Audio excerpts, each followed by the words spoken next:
Hello, everyone. It's a pleasure to have you all here. On behalf of the NBSAP Forum, I want to welcome you all to our traditional webinar sessions. I am Diego Ochoa, NBSAP Forum Communications Advisor. Thank you very much for attending our April webinar session on conservation planning can inform key decisions for advancing and implementing NBSAPs by Dr. Craig Groves and Dr. Edward Game. Dr. Groves is the Executive Director for the Science for Nature and People Partnership, a collaboration between the Wildlife Conservation Society, the Nature Conservancy, and the National Center for Ecological Synthesis at the University of California in Santa Barbara.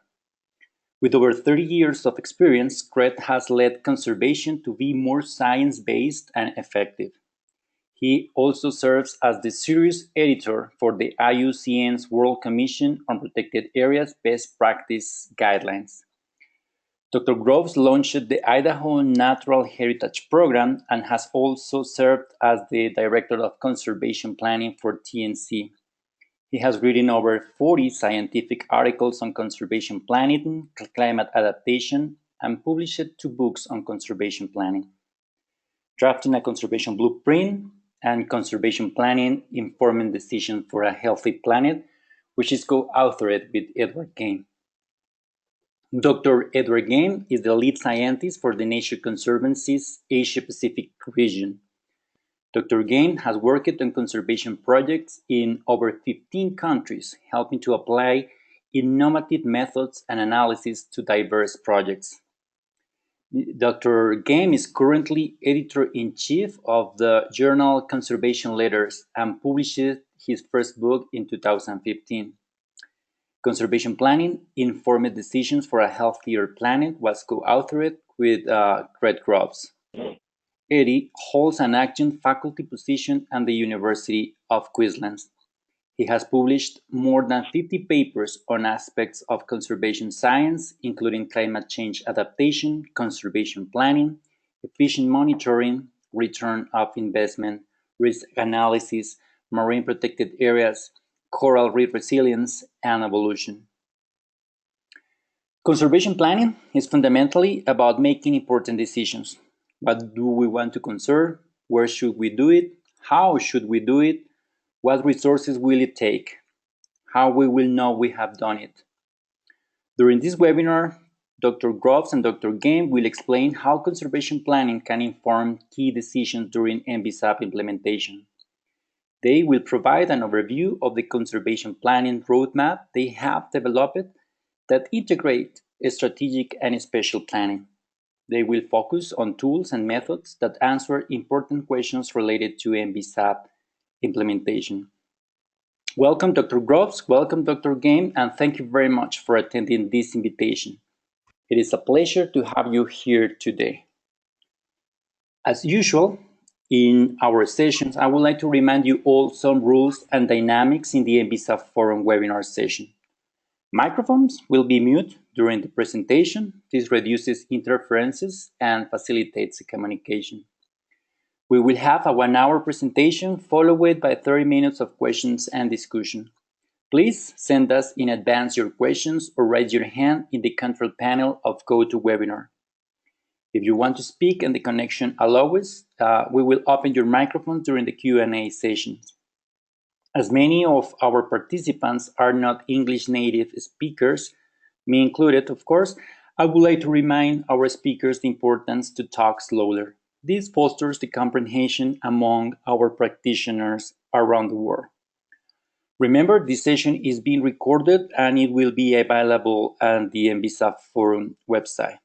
All the participants will receive an email with a link to watch it, as well as a PDF copy of this presentation and a list of resources related to the topic. Don't forget to visit our YouTube channel to watch this or any of our previous sessions. Now, I will transfer the webinar to Dr. Groves and Dr. Game. Again, thank you very much for attending this session, and I hope you all will enjoy this session.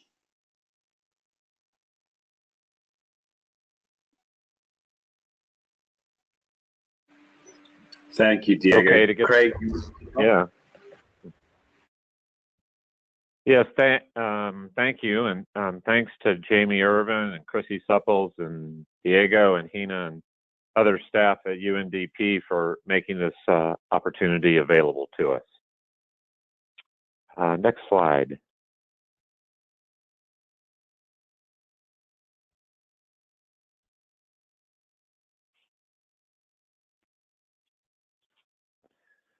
So as I think many of you are aware, Eddie and I have been involved in conservation planning for a long time with several conservation organizations and agencies, but especially over the last decade with the Nature Conservancy.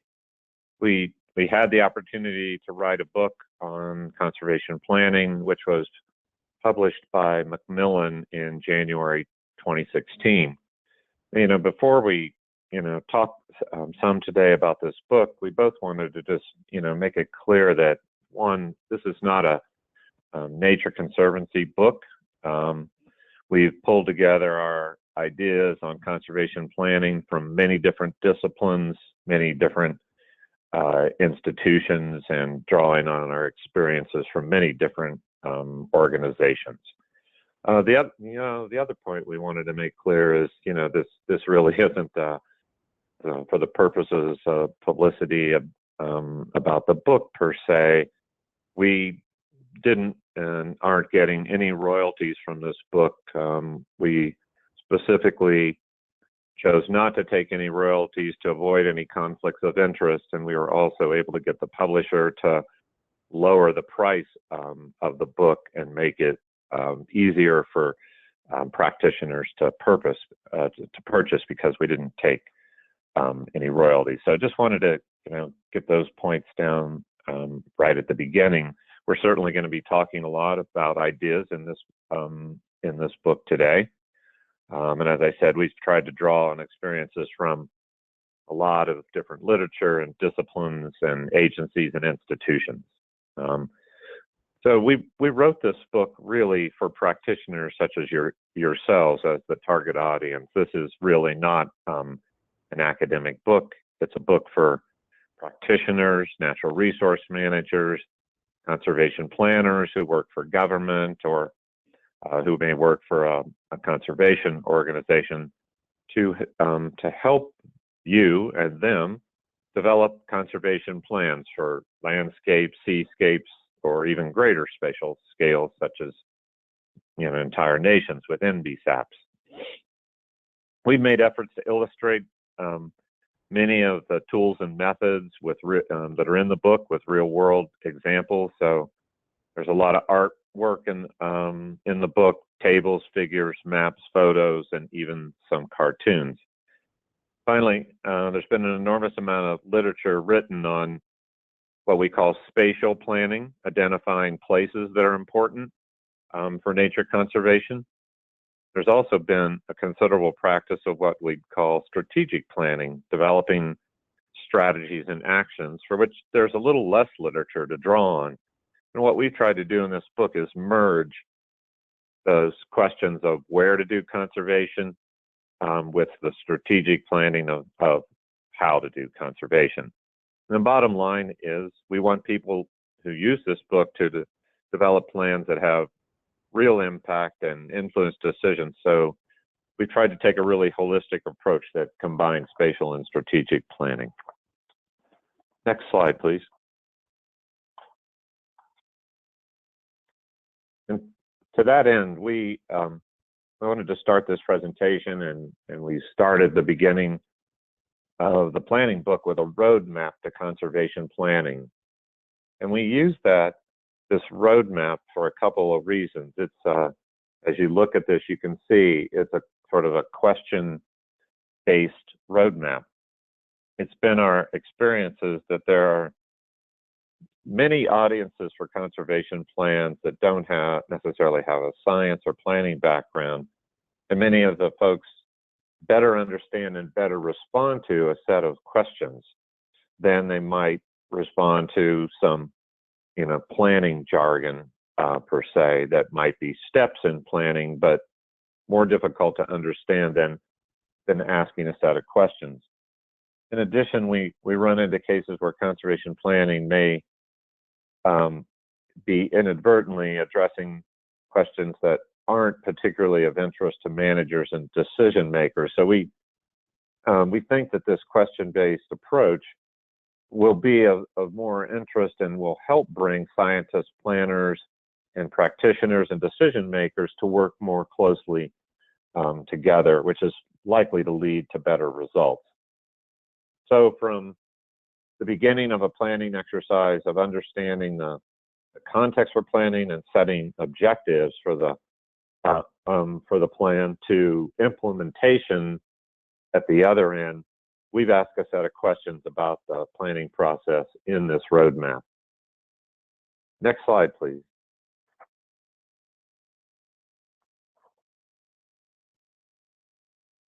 So the roadmap clearly parallels the table of contents for the book, and we're not going to have time today to cover all aspects of the roadmap or all aspects that of the book itself that are in this table of contents. So we've picked a few topics today that we would like to emphasize, and those topics are the planning context, setting objectives, developing strategies and actions, and setting priorities among those, and then looking at a tool called the consequences table that can help set priority, and then closing with a few thoughts on implementation.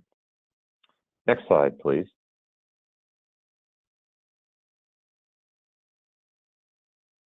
So I'm going to jump into this first topic of planning context, which really amounts to just understanding the situation that you're in when you're developing an NBSAP, for example.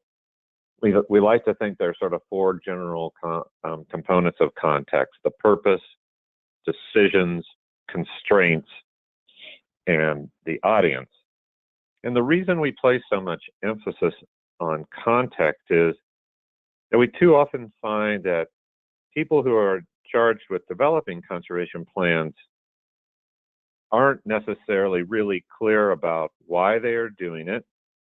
Sometimes they can't always articulate what decisions they hope the plan might influence, and maybe haven't thought through some of the constraints that are placed on the planning process from the beginning, and maybe haven't thought as much as they might want to about the audience that they want to impact. And when you think about it, all of these four components are really key components to whether or not a plan gets effectively implemented when it's done. And so we're big proponents of thinking about context, because we believe that teams that think through the context carefully are more likely to develop a plan that will be successfully implemented.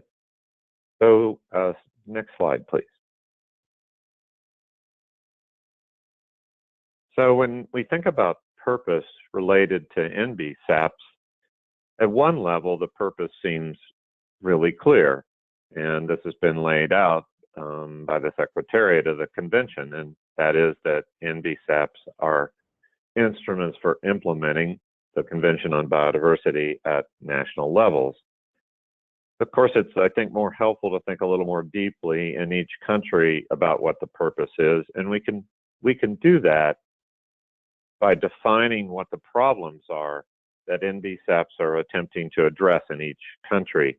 And I took a quick look at several NBSAPs, and in general, I think these problems are defined as threats to biodiversity. So those are the problems, and then the answers are, well, what strategies can be implemented through NBSAPs to really address those threats. Next slide, please.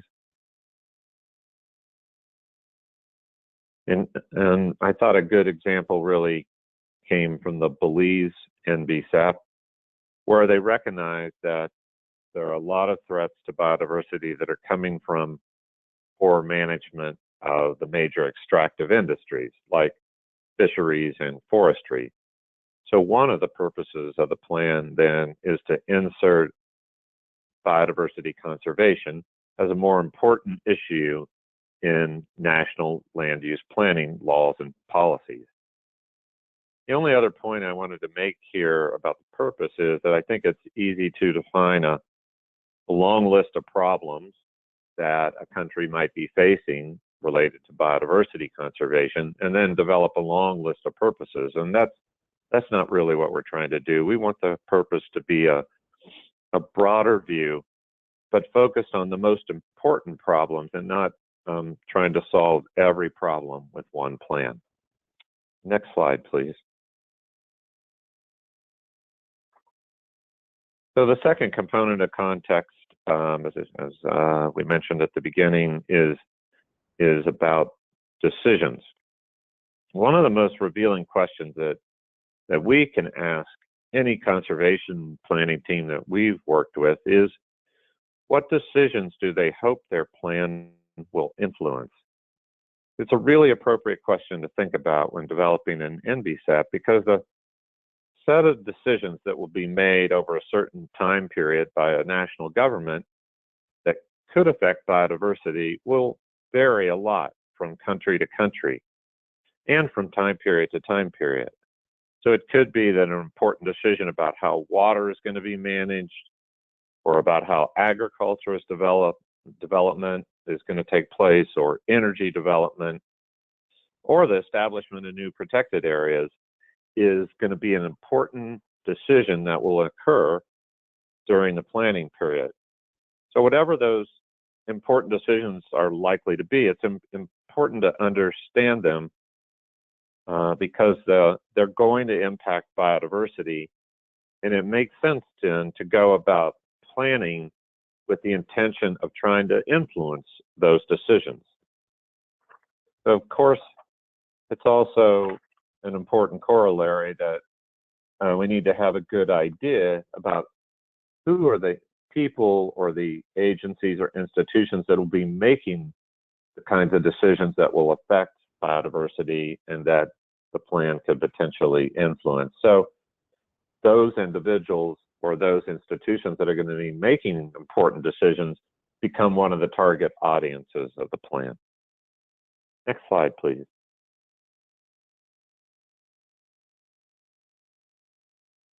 So the third component of understanding the planning context is what we call constraints. And this is sort of reflecting the reality that plans aren't developed in a vacuum, and they're not developed on a blank slate. A lot of things have already been going on in any country.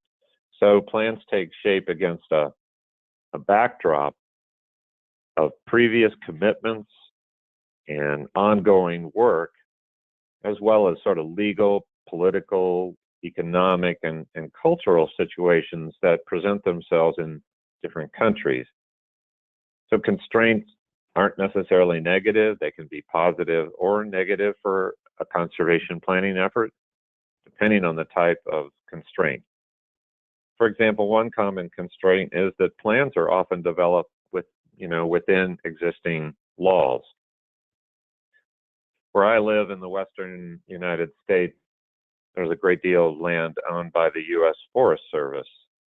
And every 10 years, the U.S. Forest Service must develop a new management plan. But that plan has to take shape within the context of a lot of existing law and policy that's already in place under the National Forest Management Act. And that's going to be the case in many different countries. Next slide, please.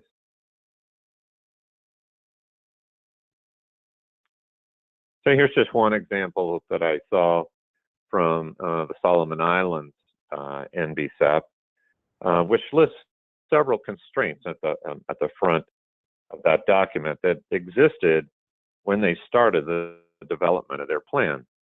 So there were some obvious financial constraints where there's not a lot of funding that comes in for biodiversity conservation, and it tends to be very short-term and mostly coming from outside the country. So that's something that's going to be a constraint to implementation that we need to think about from the beginning.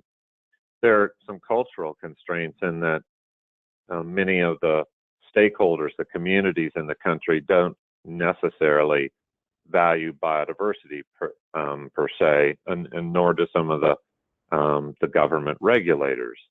Of course, these are generalities that were in their plan, but again, important considerations for implementing the plan eventually. And then finally, they noted that a lot of management that has to occur in the Solomons through enforcement has sort of historically been ineffective. And so if you're thinking about a new conservation plan for the Solomons, you need to be thinking about these constraints that now exist and how your plan, may be able to work within or improve upon dealing with some those constraints. Next slide, please. The last component of context is really thinking about who the audience is for the NBSAP in a particular country.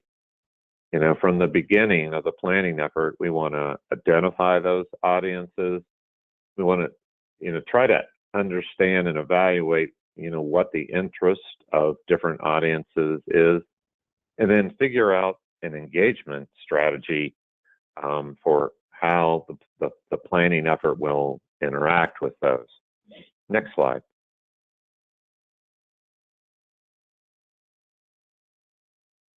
And I think most of you who've been involved in NBSAPs probably, have already given a lot of thought to who the different audiences are. I ran across this piece of advice and recommendations in developing an NBSAP that came out a long time ago, but it talks about engaging different stakeholders and all the different audiences that an NBSAP potentially has to engage to be effective. So the more we understand the stakeholders and the more they understand the purpose of an NBSAP and the more they're engaged in the process, I think the more likely we're going to reach successful outcomes. And that's true with any major conservation planning process. So with that, I'm going to turn it over to my colleague, Eddie, who's going to talk first about objective setting in plans. Hi, Craig. Well, and hi, everyone. And I'm afraid I'm going to first start off with some apologies because it's 10:30 p.m. here in Brisbane, and our office is in this very old building downtown, and our co-tenants have just decided that tonight is going to be the night they're going to hold a band event. So my comments are going to be set to some music. So hopefully that's not too distracting. They just got started a few minutes ago. So let me know how we go.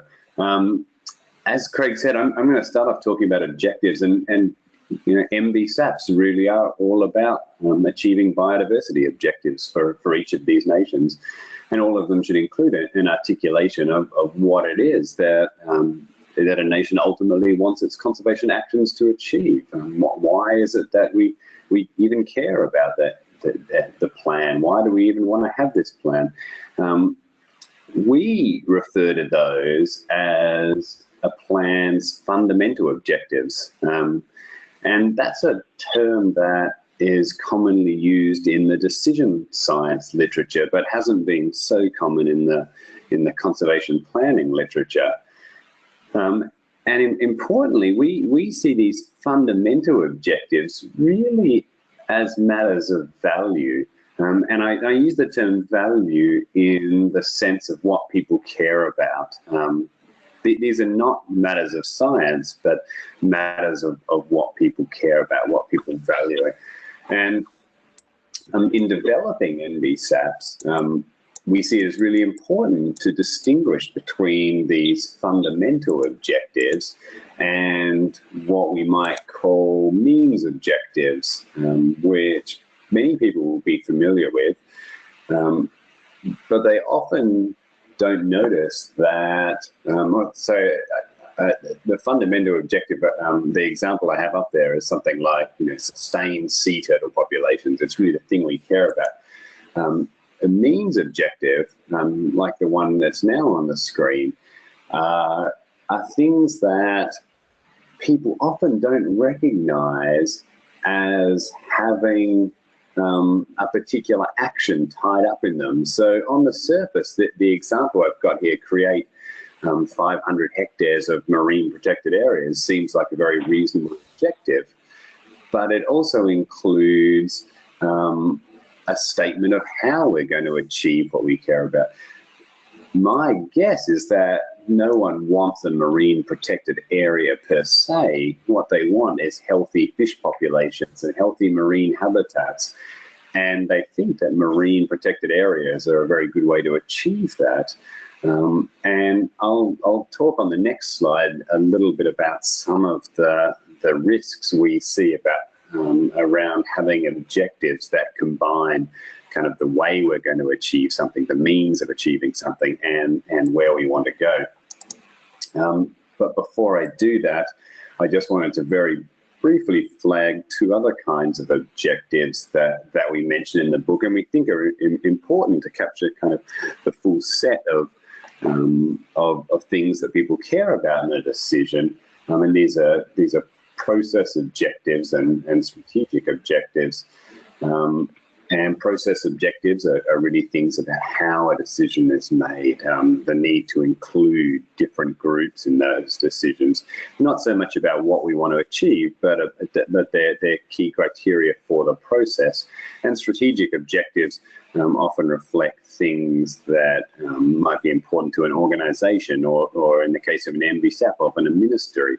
What are the things that the ministry wants to achieve? That we think it's worth identifying all of these different kinds of objectives because we use them in different ways in a plan, and it can get confusing when people don't distinguish a strategic objective, say what a ministry wants to achieve, from what the fundamental conservation values that are being represented by an NBSAP. So why focus on what we're terming fundamental objectives? Because that is a little bit different to the way a number of plans are written. And they really are legitimately matters of opinion, not science. But they ultimately reflect the basis with which people evaluate the desirability of a different outcome. You can imagine that people won't be pleased with the outcome of a marine protected area if it has no fish or the habitat's all dead, because it's not the MPA that you care about per se, but rather the fish. And I know, and Craig and I have come across this, that for conservation planners and conservation scientists who are really used to emphasizing the science basis of their work, that can be a difficult pill to swallow, the idea that these objectives are not things that are science based.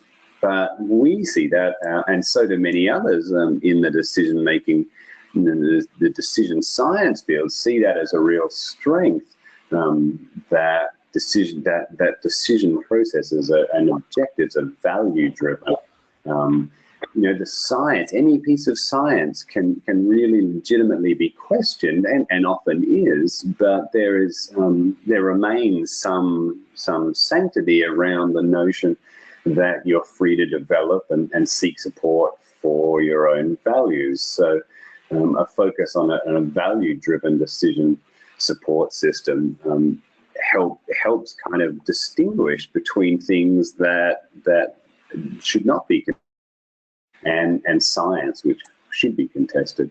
A focus on fundamental objectives is also likely to engender broader support for conservation planning and action than might be possible if you were to have an objective that also included an action.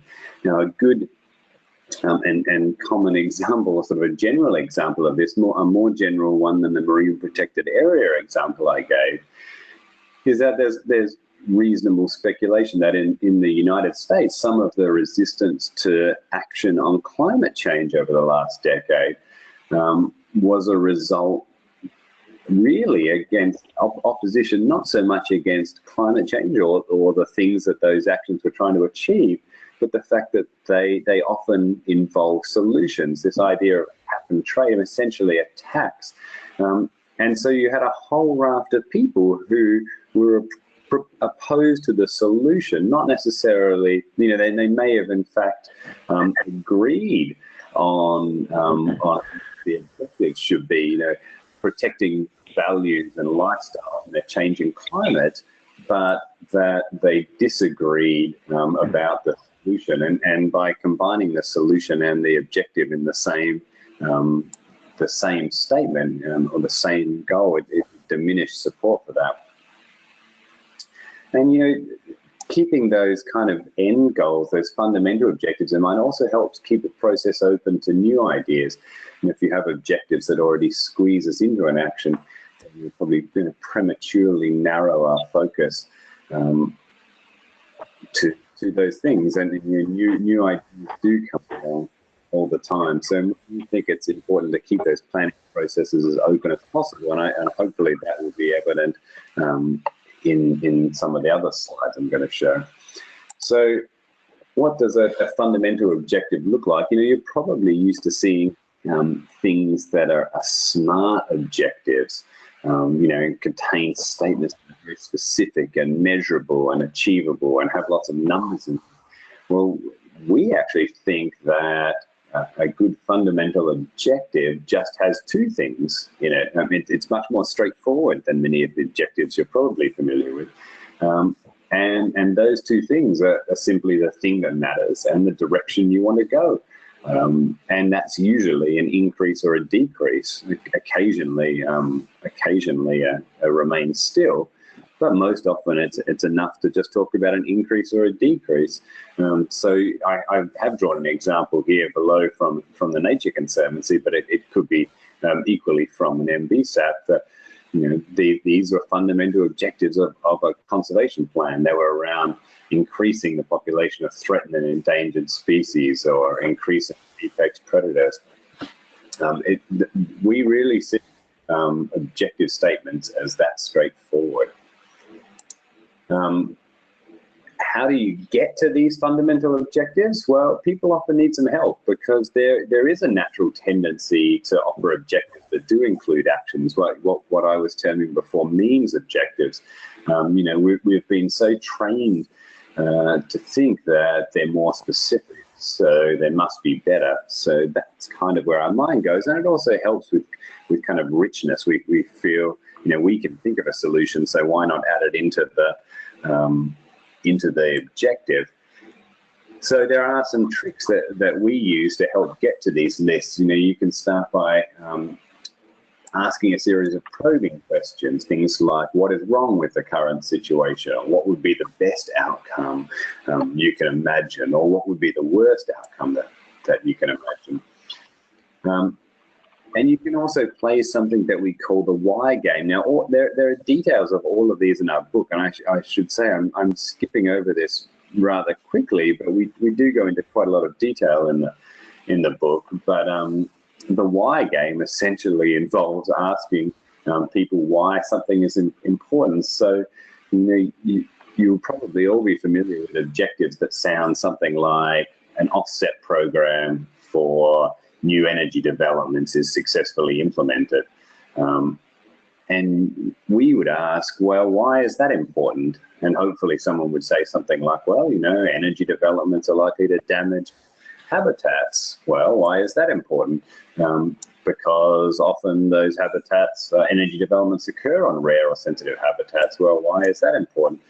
Well, because we believe that these habitats are an important part of saving biodiversity, and it's getting down to those final fundamental objectives about saving biodiversity or valuing the things that people value that we want to try and extract in that objective process. And the list that you see on the screen in front of you is an example from just such an exercise. And this took a while to get to because people would start off saying things like, well, we need more national parks. And these things that are on there now are really where we got to after probing people about what they valued. It wasn't the national park per se they valued, but a range of these things.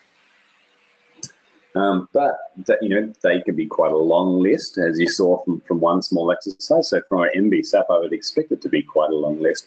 And so one of the tools that we talk a bit about in the book is something called an objective hierarchy, which is really just a way to organize these objectives so that you can take the values and sort of cluster them. And actually, this is really very similar to the way that NBSAPs are structured anyway.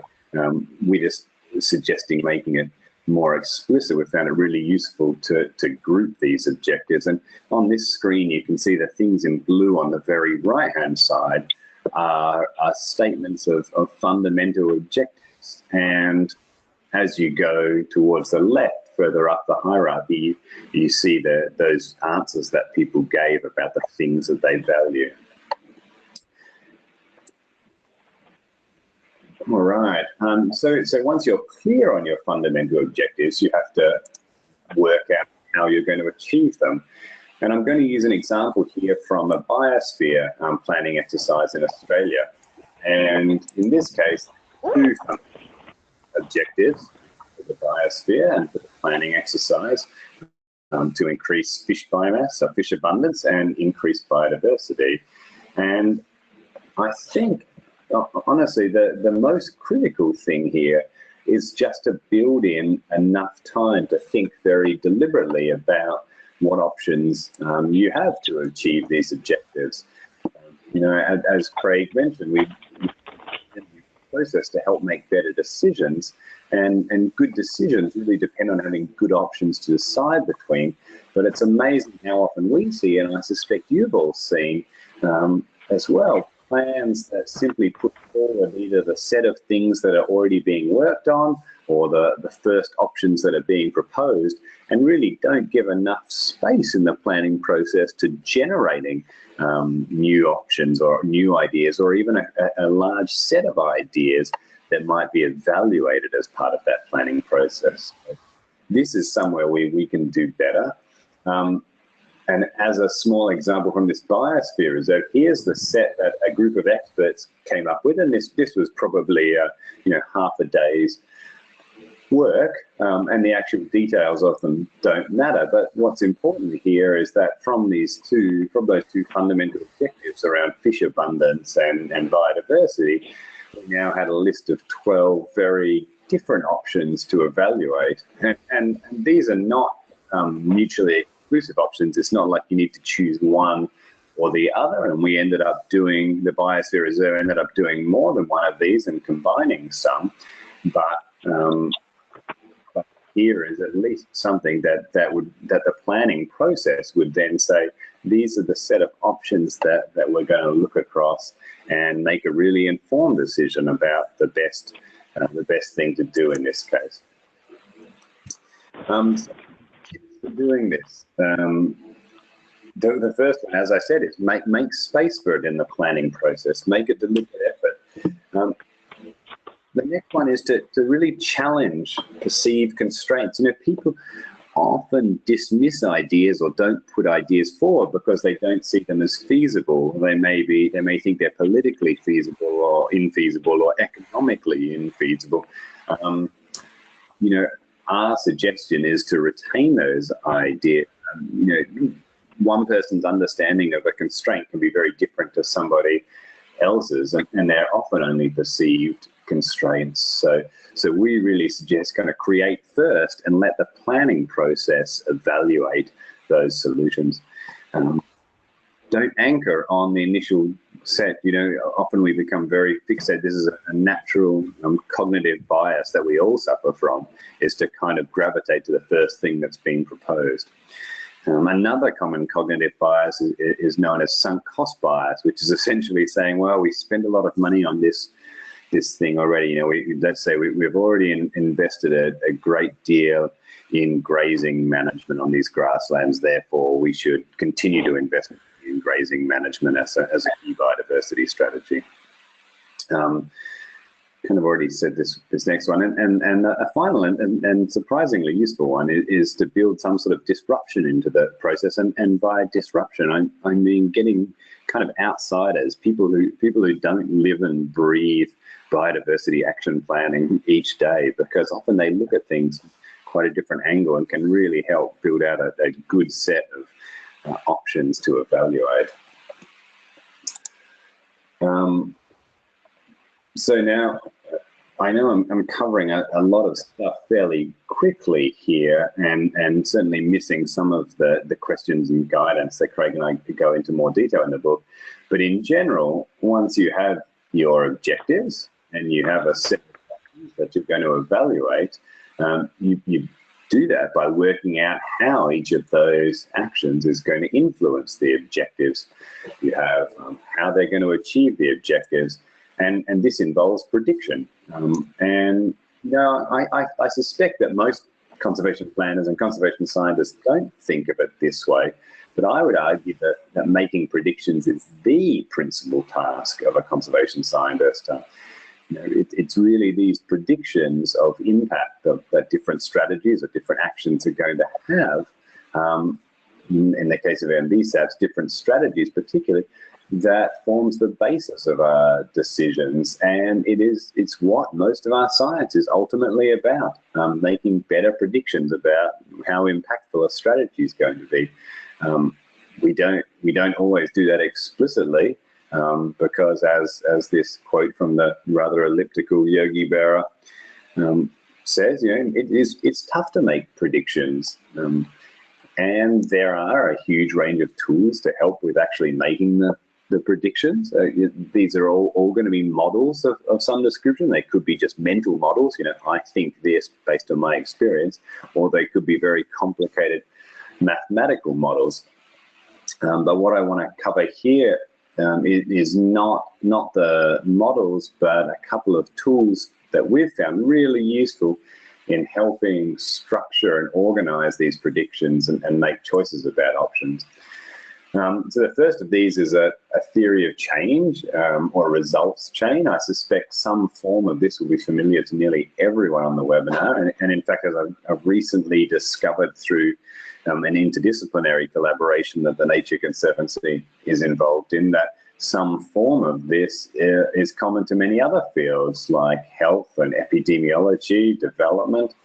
And so, you know, given this is pretty familiar, what I want to draw your attention to are just two features of this one. And you don't need to worry about reading it or how it's structured particularly. But the two things are, one is that each of the arrows joining these nodes are colored. Now, you know, in a results chain or theory of change, every one of these nodes has a kind of causal relationship with the next one. So if we do something like support participatory land use management and planning, there will be the outcome is agreement about community conservation areas. That's a causal relationship. Now, they're sorts of things that we want to have some sort of evidence for. And so, you know, we've been putting a big emphasis recently in planning exercises that we've done on attaching evidence to theories of change or to results chains, and then summarizing that on the links of the results chains. So it's sort of an extension to the kind of classic results chain or theory of change, and we found it a really useful way to structure evidence. And the second, and to grade evidence, I should add, which is sort of, you know, where do you have strong evidence, and where would it be useful to look for further evidence in support of a particular strategy. You know, this current one has three different colors on it for three different levels of evidence, and I think we may even take that just down to two, you know, strong evidence and not strong evidence. But the point is to kind of summarize the evidence at each of those steps. But to do that, and this is the second feature I wanted to point you to, is that every one of those links should really articulate an assumption. You know, what is it in order for agreement about community conservation areas to lead to effective management. What is it that has to happen in between? And it's really that assumption in between that we're testing evidence for. And all of these theories of change or results change, and this collation of evidence is a way to make better predictions, a way to say, hey, these are the things that we're proposing doing, and this is how we think it's going to have an impact. We have found it incredibly useful to organize that set of information in something called a consequence table. And I've just taken a tiny little piece of one here from that example of the biosphere reserve again, where you have a few of the options there on the left, and we have the fundamental objectives on the top. Now, we have biodiversity in one of them, and we've broken some of the other objectives out into individual species of fish and prawns that on the top. And all the consequence table is a list of those options, the things you want to achieve, and an estimate of what each of those options will do for those objectives.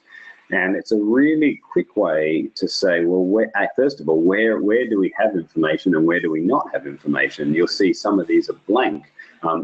It means either that we don't know, it's unclear, or that we're not, in this case, we're not expecting any impact. And it also gives us a way to talk about the size of the impact. So in this case, obviously, larger arrows mean bigger impact. A down arrow means a negative impact. And what we want to get to, ideally, is a point where we actually have numbers in here. But you can build one of these consequence tables very, very, very quickly with a group of experts, which helps kind of guide the future science. So, we're doing this even at very large scales, for regional exercises, for whole organizational programs at the Nature Conservancy, and have found it a really easy to understand and really intuitive way to link up the different options with the things we want to achieve. And the final thing I want to say before I pass it back to Craig, well, two things. One is that you can also use these consequence tables as a way to help choose between different options. You can see quickly whether there are options that are what we would say dominated, options that are obviously bad compared to other options, or obviously not as good as other options.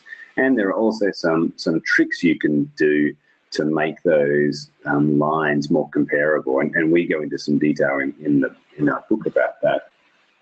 And the very final thing that I wanted to say is that consequence tables are just one of a range of tools that you could use for solving what we call solving a conservation planning problem, but basically prioritizing strategies. So in the context of an NBSAP, what sort of tools you might use to go from your long list of possible options to a set of priorities.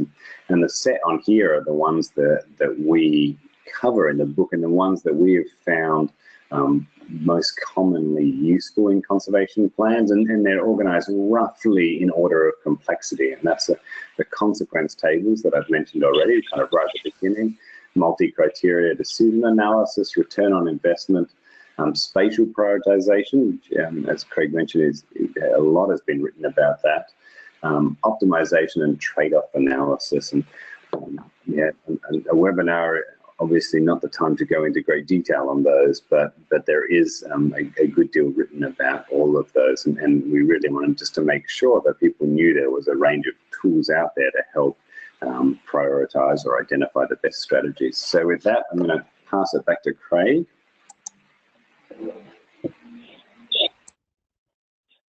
All right, thanks, Eddie. So, the last topic we wanted to touch on today is about implementing a conservation plan when it's completed. And so, this is a topic I think that doesn't get nearly enough attention.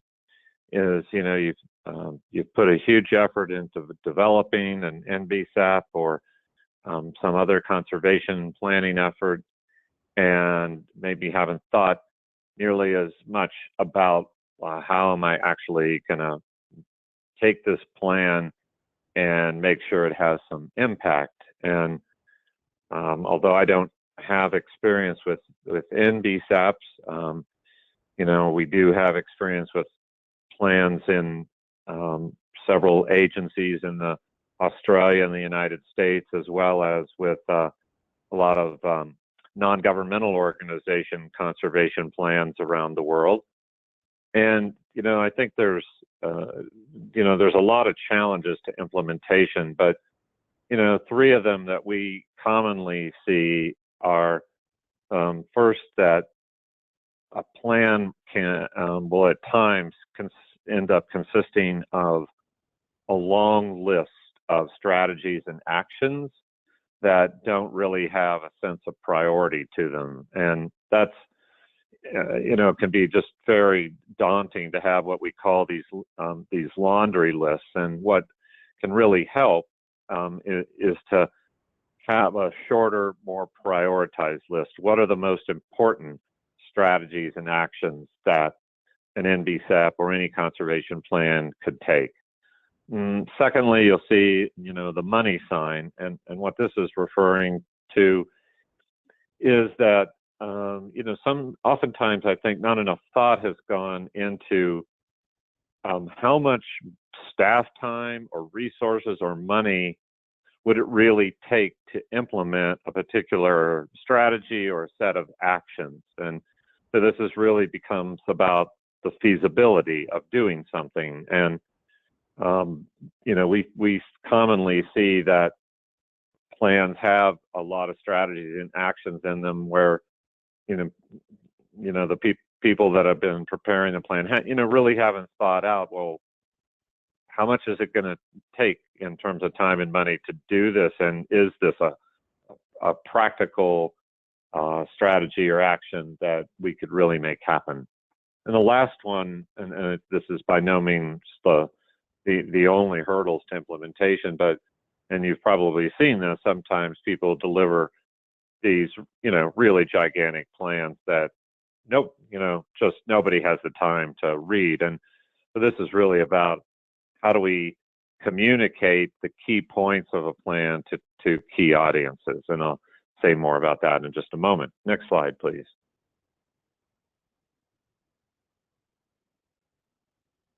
So we're not going to have time to talk about sort of these 10 ideas, but this is sort of our top 10 list for what can make implementing a plan more successful. And I'm just going to quickly go through these and then talk about two or three of them for just a moment. So, engaging those key decision makers from the beginning of a plan, obviously really important to do that.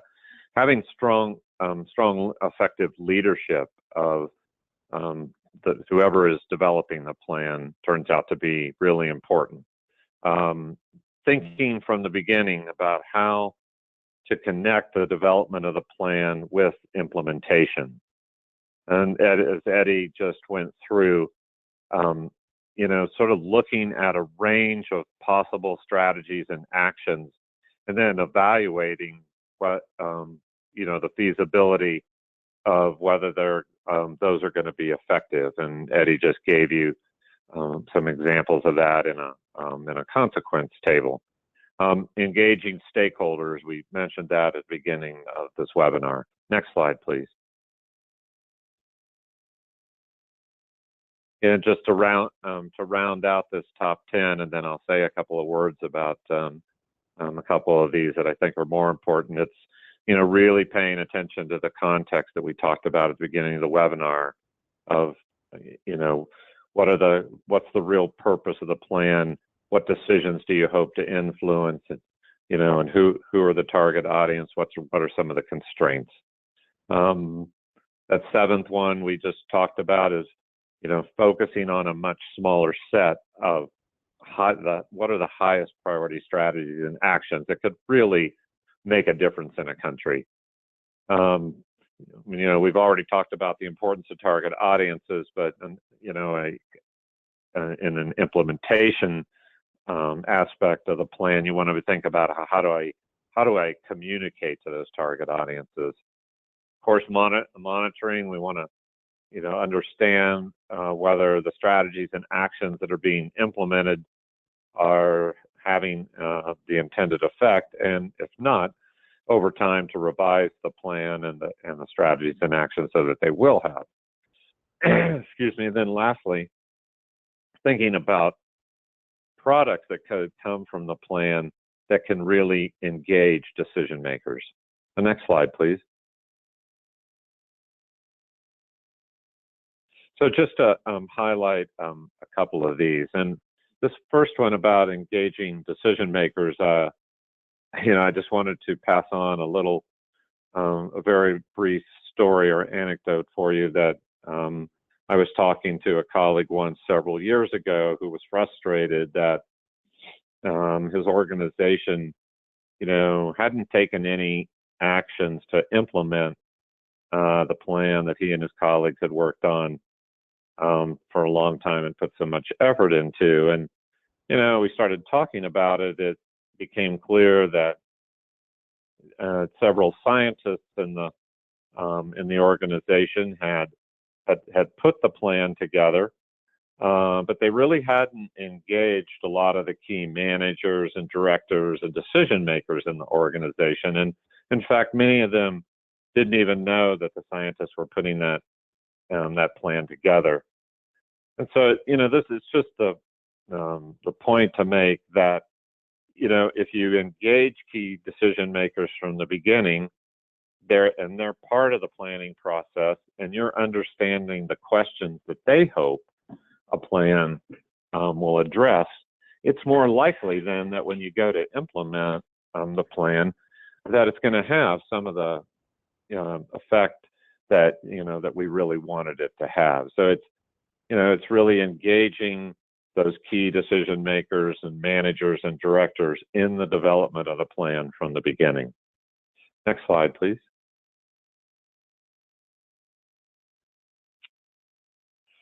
And then, Eddie just showed you a consequence table, and where, we're looking at some different actions that could be taken and evaluating the degree that they might help achieve the objectives of the plan. Now, this slide just presents the design of a marine protected area on the west coast of the United States. And the reason that I'm putting this example forward is that it's been written up really nicely. It was a very successful conservation planning process, and too often, we don't have situations where teams really write up why a major conservation planning effort was successful and what the successful ingredients were to it.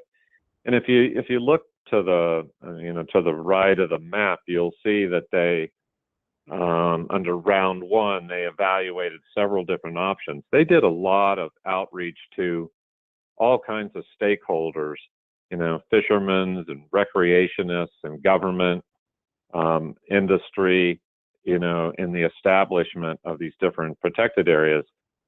But when they presented their ideas, they presented 6 different options for establishing marine protected areas, and then they ended up, turning that into sort of 4 different public proposals that all kinds of stakeholders were able to provide input to.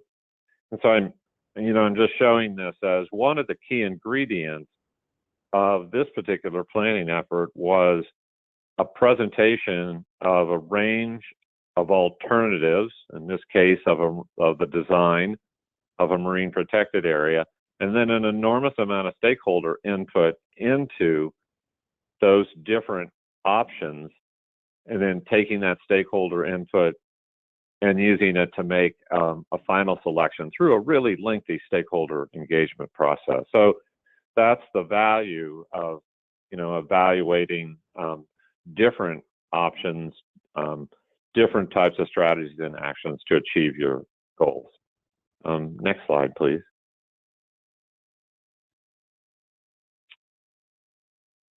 The last point that I really wanted to make about implementation is really about communication.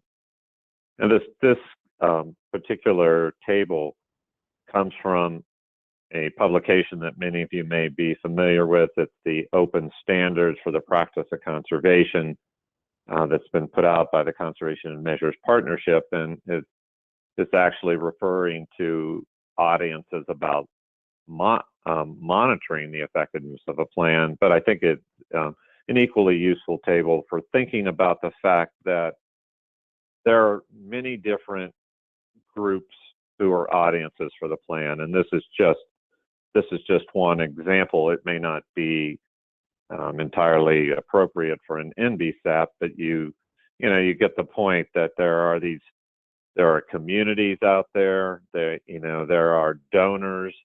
There are government agencies. There's in some cases there are auditors who are looking at whether laws and regulations have been followed in a plan, and each of these audiences is looking for something a little different from the plan.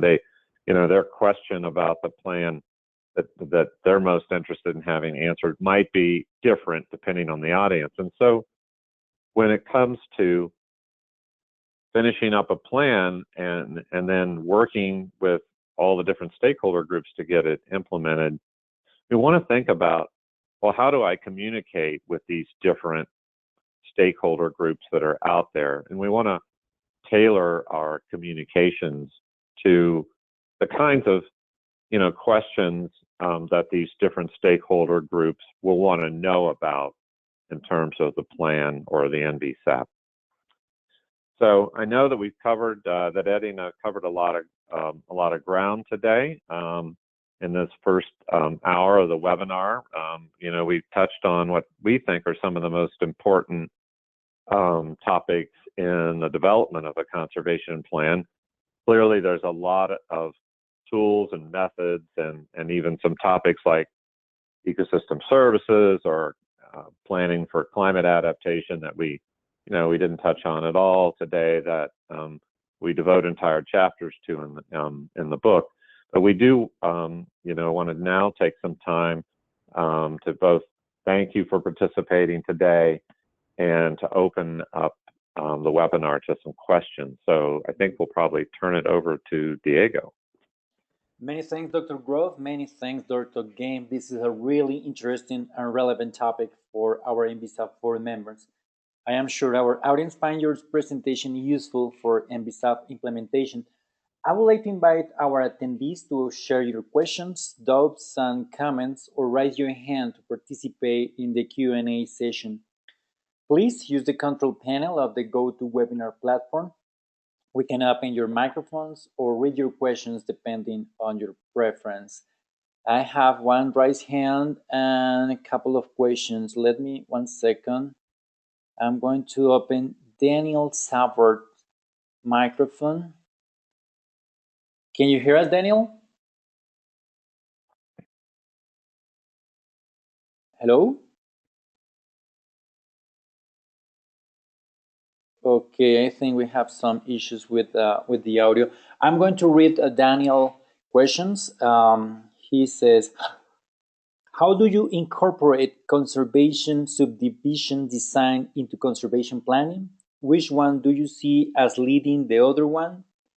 Just to clarify, I mentioned in my previous question about conservation subdivision design, which is the same for me that conservation design for subdivisions as presented by Randall Arendt.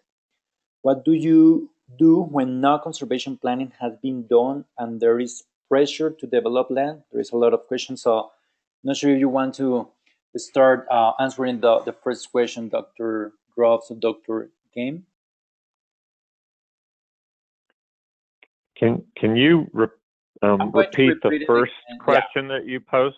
How do you incorporate conservation subdivision design into conservation planning? which one do you see as leading the other one? Eddie, do you want to take a crack at that? Yeah, and I'm sorry, Diego, I didn't catch one of the key words there. Conservation subdivision.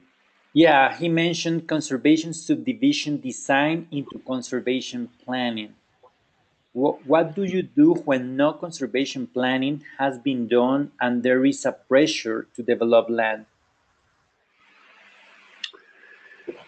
Well, I'll answer the second part of that question, which I think is the perfect time to do a conservation plan, and in fact, it's exactly that pressure that I think triggers and stimulates a lot of conservation planning. And one of the things that we always emphasize is that there is generally more information out there than people suspect. Just because a plan hasn't been done may mean that it hasn't been pulled together in one place, but we rarely see things held up for a lack of data. More commonly, we joke, but the places with a lot more data and a lot more information tend to have more time-consuming and laborious planning because they need to reasonably integrate that data. So I think there's a huge amount of planning that can be done very rapidly, and I also think that there's a lot of stock in expert opinion if it's used well, and we try to provide quite a bit of guidance in our book about using experts. Craig, do you want to add something on that? No, I think that's a good answer to that particular question. Thank you very much. We have another question from Dazzle Lavapis. I'm going to open microphone. Can you hear us? Hello? Can you hear us? Hello? Hello? Hello? Go ahead with your question, please. Yes, I'm Dazzle of Non-Timber Forest Products Exchange Program Asia. I would just like to ask, first I would like to thank the presenters for the very insightful presentations. I would like to ask on how conservation plans can be interfaced in existing land use and development plans. Like in the Philippines, there are lots of government, there are lots of plans that are being required for local government units, and part of it is conservation planning. So with all these plans, how can it be interfaced and how can it be prioritized?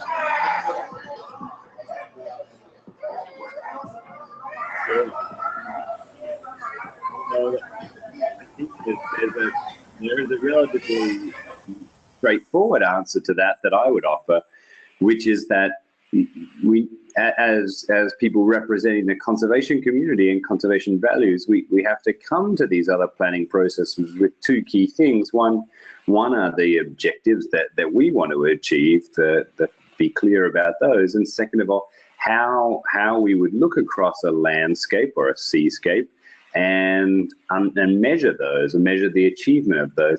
Those two key things are critical for introducing conservation values into other planning processes that you mentioned, that you're right, are going on all the time, being led by other ministries.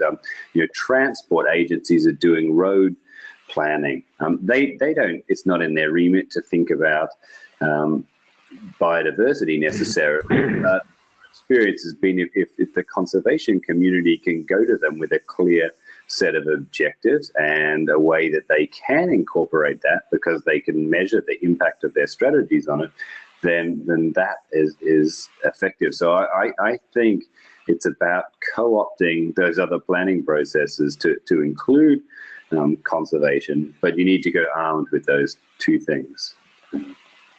Great. And I think I can add just a little bit to this, that and this may be feasible in some situations and not others, but one of the points we make a lot in the book is that conservation planning today in most situations really needs to be about multiple objectives. And so you can think about developing a plan that it has biodiversity conservation as a major part of it, but you could also imagine engaging some of these other ministries or sectors in a country in the development of that plan. So it might be really important to, you know, engage the ministry that's in charge of land use planning, or a fisheries or forestry or agricultural sector,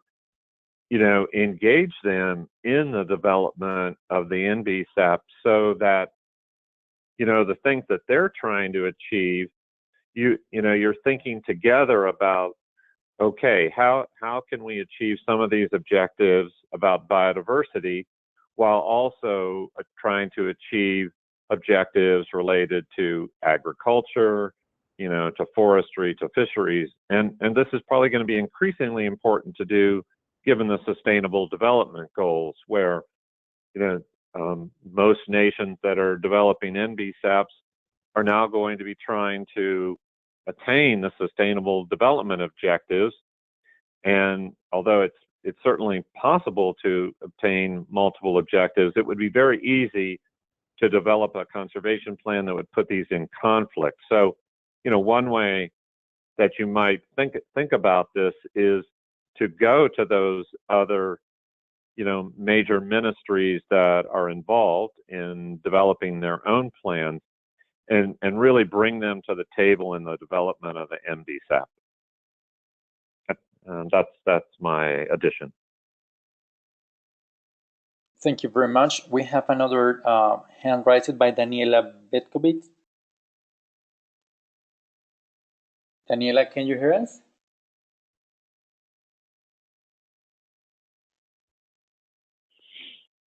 Hello? Okay, I think we have some issues with the audio. I'm going to pass to the other question. We have a question from Sandum Pereira. Hello, Sandum, can you hear us? Yeah, hello? Yeah. Go ahead. Okay. It's actually I'm calling from a developing country. I'm calling from Sri Lanka, and where the question that I wrote is, I'm going to read it again. It's about handling politicians. So, what are the best ways of handling politicians especially during the implementation of conservation plans? Because, as you know, they are usually they are looking for the votes that they are getting from the communities than anything else. So I think it was addressed to a certain extent in the previous answer, but still I would like to see if there are any specific ways of handling such situations during implementation of conservation plans. Hi, this is Craig, and I can offer just one initial thought that I've seen happen in some planning efforts, and so you know, one idea might be that you could establish an advisory committee to the planning effort that might include those politicians, if I'm understanding your question correctly.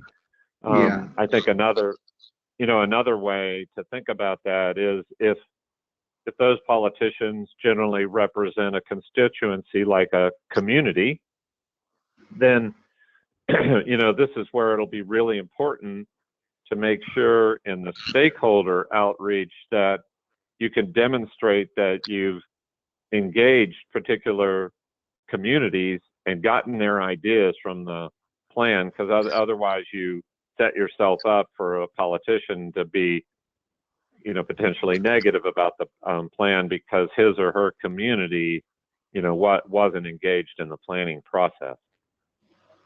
Maybe Eddie has an additional idea. No, I think that's spot on, Craig, and it's really just an extension of your second point that I think plans that capture these other objectives, objectives held by people who are not conservation biologists or representing the conservation community, help address this, because you tend to evaluate the implications of the conservation plan for other objectives, and politicians are inevitably representing a very broad swath of values, and conservation will likely be a smaller one amongst those. So that a plan can speak also to either to the minimal impact on other objectives or a positive impact on other objectives. I've certainly seen that be very effective in the parts of the world that I work.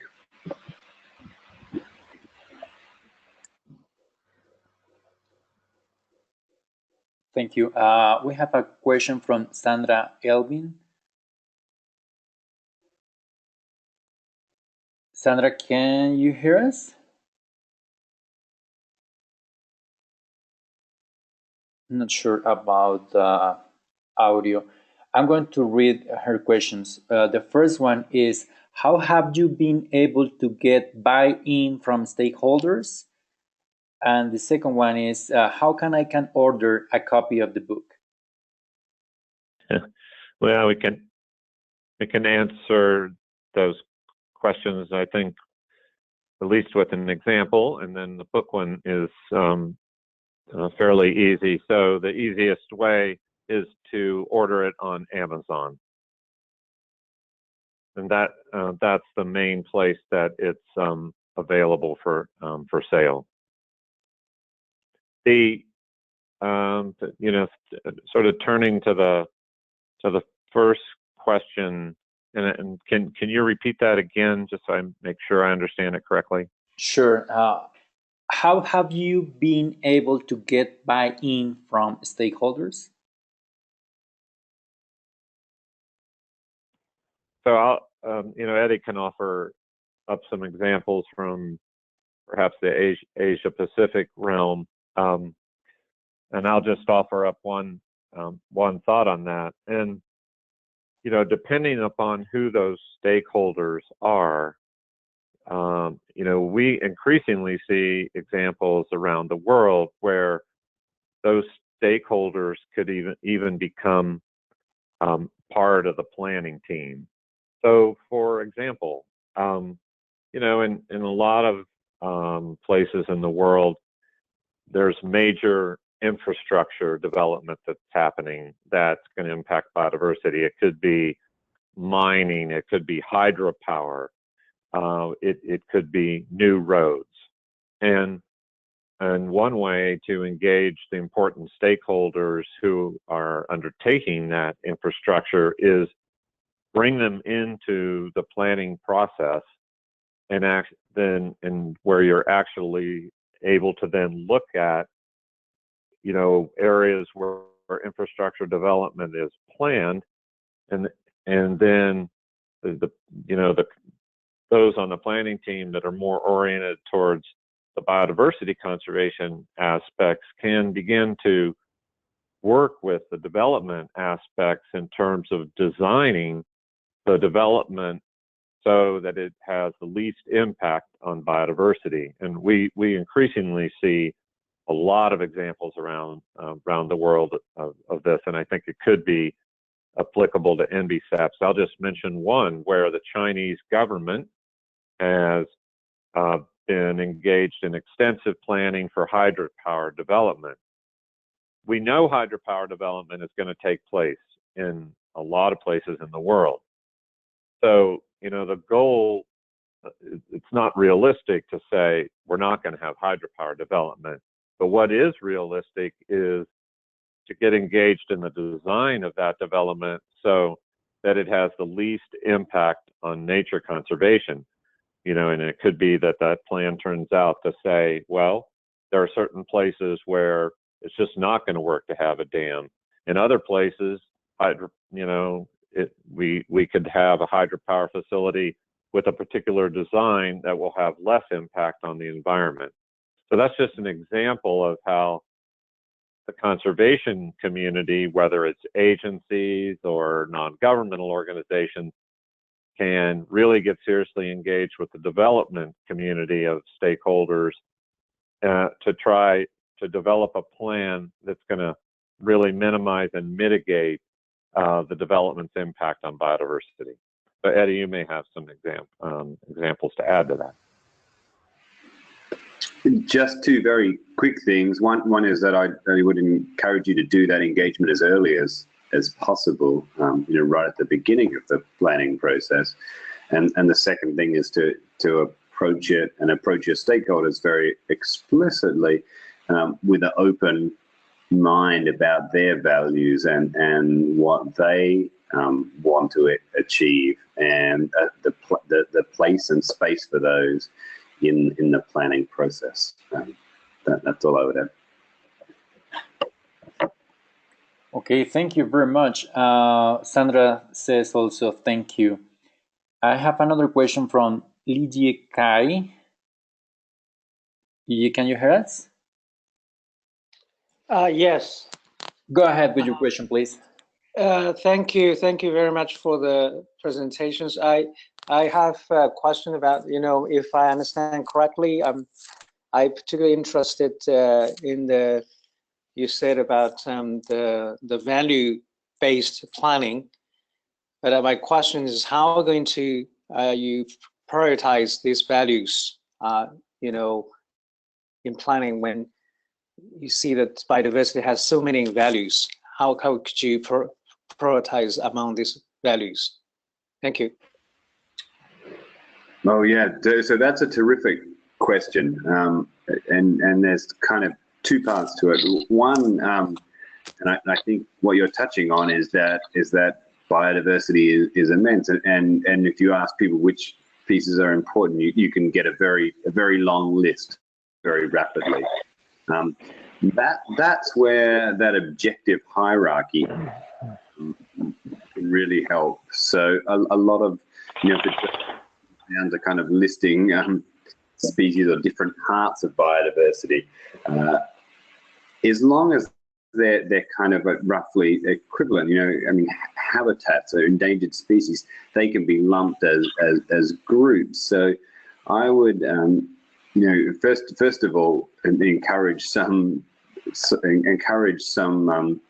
judicious filtering so that people don't end up just listing. I think objectives should not be long lists, because it's not every individual thing that you value, but rather there may be a few particular species, but more often it's higher classes of things. And so thinking about how you can maybe structure those in a hierarchy is helpful. The other thing that I think you're touching on here that is also really important is, how do you or could you weight people's value? I mean, let's say someone says, well, I value human health. They're from the development community, and someone says, well, I value habitat, and then the politicians say, well, I value money. How do you weight those? And the response, my response, our response to that is that you shouldn't really ever try and weight those values or trade off those values. You should only look at the specific actions and what they would achieve in relation to those values. So, if you had just presented someone with the trade-off between health and habitat and money, they may say health. But if I said, the consequence of this strategy would be a mild 2-day illness for a few people, or the loss of 5,000 hectares of old growth forest and $1 billion, that would change the way that you likely value those outcomes. So that's to say that I think it's important not to try and weight or trade off values at that objective stage, but only once you're looking specifically at actions. Greg, did you want to add anything? No, I think that's great. Thanks. Thank you very much. We have a hand raised by Daniela, but I'm not sure about the audio. Daniela, can you hear us?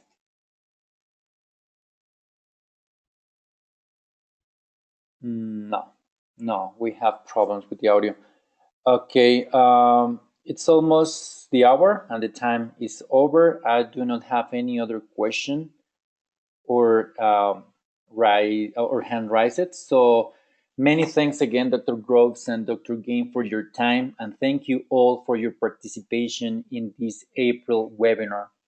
Please share us with please share your final remarks on the topic, Dr. Groves and Dr. Game, or if you have any recommendation for our audience today.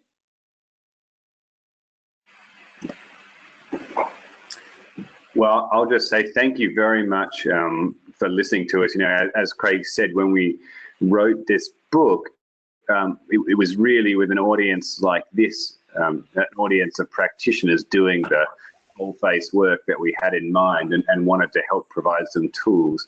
And the second thing I would say is please don't hesitate to email either of us at any stage. And if for some reason you're having trouble getting a copy of the book, do let one of us know via email, and we can help.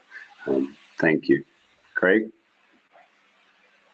Yes, and I just want to say thank you as well to all of you who participated, and thank you to the UNDP staff for making this opportunity available to us. It's you know, we really wrote this book, as we said at the beginning, and as I think Eddie mentioned, for practitioners like yourselves, you know, to try to help make all the conservation plans that are being developed around the world more effective, so that when these things, you know, get completed, that they have a real chance, or a better chance, of really affecting biodiversity conservation and achieving the objectives. And so we hope that in a small way that this webinar may help you in thinking about that. And we hope that the book will also help practitioners and planners in putting together better plans that are more likely to have impact. So thank you again from both of us. Okay, please check out our website, the NBSAPforum.net, to get the latest of this April webinar, including a list of resources and the links to buy the book, a copy of the presentation, and a link of this recording. Please also visit our YouTube channel, where you can watch all the sessions provided by the NBSAP Forum. Please stay tuned for our next sessions. For more information, please visit the NBSAP Forum website or follow us in Facebook and Twitter. Remember, register or update your profile. Send us your thoughts on webinar topics you would like to discuss in future sessions. Just to remind, the NBSAP Forum is a global partnership to support the development and implementation of effective national biodiversity strategies and action plans. It is hosted by the Secretariat of the Convention on Biological Diversity, the United Nations Development Program, and the United Nations Environment Program. I am Diego Ochoa from the NBSAP Forum. Hope you all enjoyed this session. Please have a nice day or night, and hope to see you in the next session of the webinar in the NBSAP Forum. Bye. Have a terrific day. Goodbye. Thank you.